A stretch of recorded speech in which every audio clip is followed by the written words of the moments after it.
il y a beaucoup de tuteurs en France, maintenant il commence à y avoir des étudiants qui vont dans les foyers pour donner des cours, notamment aux immigrés, parce que le scandale du XXe siècle, ça a été les guerres et les camps, et le problème du XXIe siècle, ça va être le déplacement de population. Parce que le Chili n'aura pas ce problème, mais j'étais à Alger il n'y a pas longtemps, l'eau est coupée tous les jours. À Séville, quand la première fois en avion on passait au-dessus de Séville, il y avait une magnifique couronne verte. Maintenant, la couronne verte, elle est toute petite autour de Séville. Il y a des villes d'Espagne où il n'y a plus d'eau. Pendant un moment, il y avait des bateaux qui partaient de Marseille et qui apportaient l'eau à Barcelone, le temps qu'ils creusent un tunnel qui apporte l'eau des Pyrénées. Donc ça va être un problème. On a commencé, mais ça va être un problème majeur, et je ne vois pas pourquoi des gens mourraient de soif. On meurt vite de soif, hein, ça va vite, 4-5 jours. Hein. Je ne vois pas pourquoi des gens mourraient de soif alors qu'en s'enfuyant, ils peuvent arriver dans un pays où il y a de l'eau. Donc il va y avoir, puis il y a les problèmes politiques, il y a les problèmes religieux qui reviennent, les guerres de religion qui redémarrent. Donc je pense qu'il va y avoir, le problème du XXIe siècle, ça va être la migration.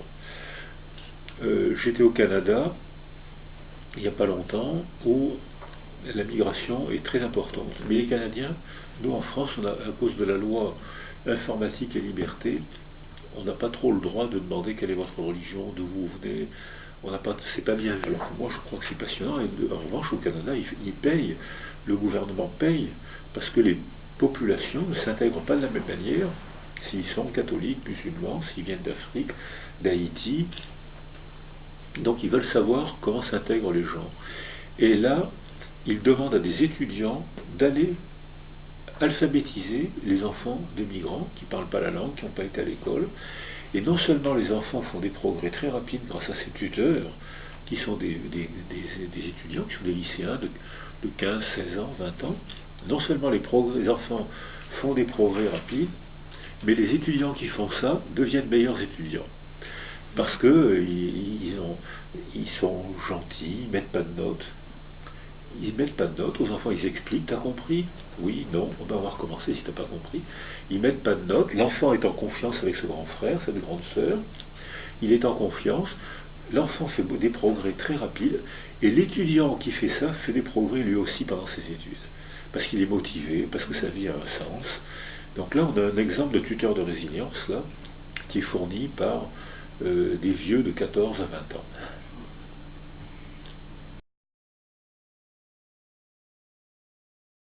Alors on voit effectivement des enfants ambivalents, c'est-à-dire malheureux chez eux, se réveiller dans les crèches ou à l'école. On voit ça aussi.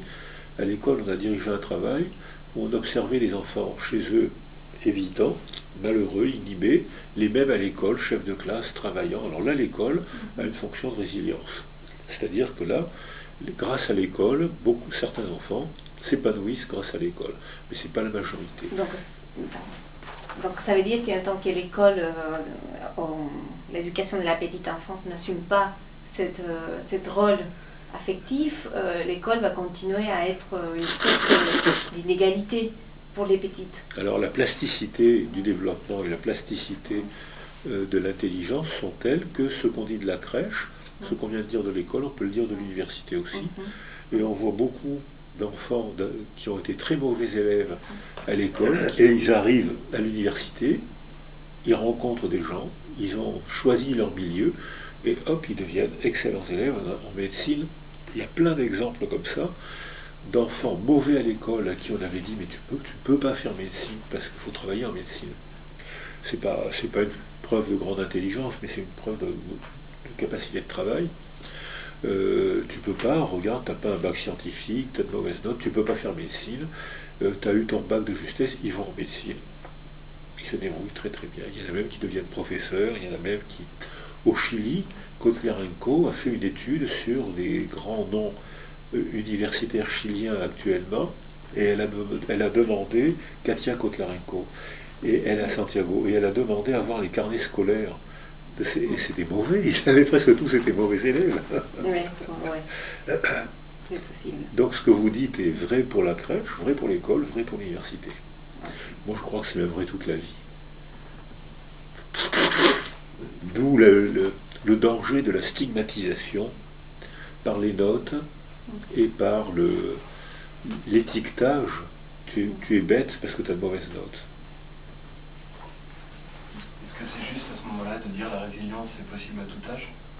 La violence? La résilience. La résilience, oui, bien sûr. On travaille avec des malades d'Alzheimer et on constate que on ne guérit pas l'Alzheimer, mais chez les âgés, la résilience est encore possible. Oui. D'accord. Elle n'a pas la même forme, ce n'est pas les mêmes facteurs qui la déclenchent, mais ça reste possible à tout âge. Après 120 ans, c'est plus rare quand même.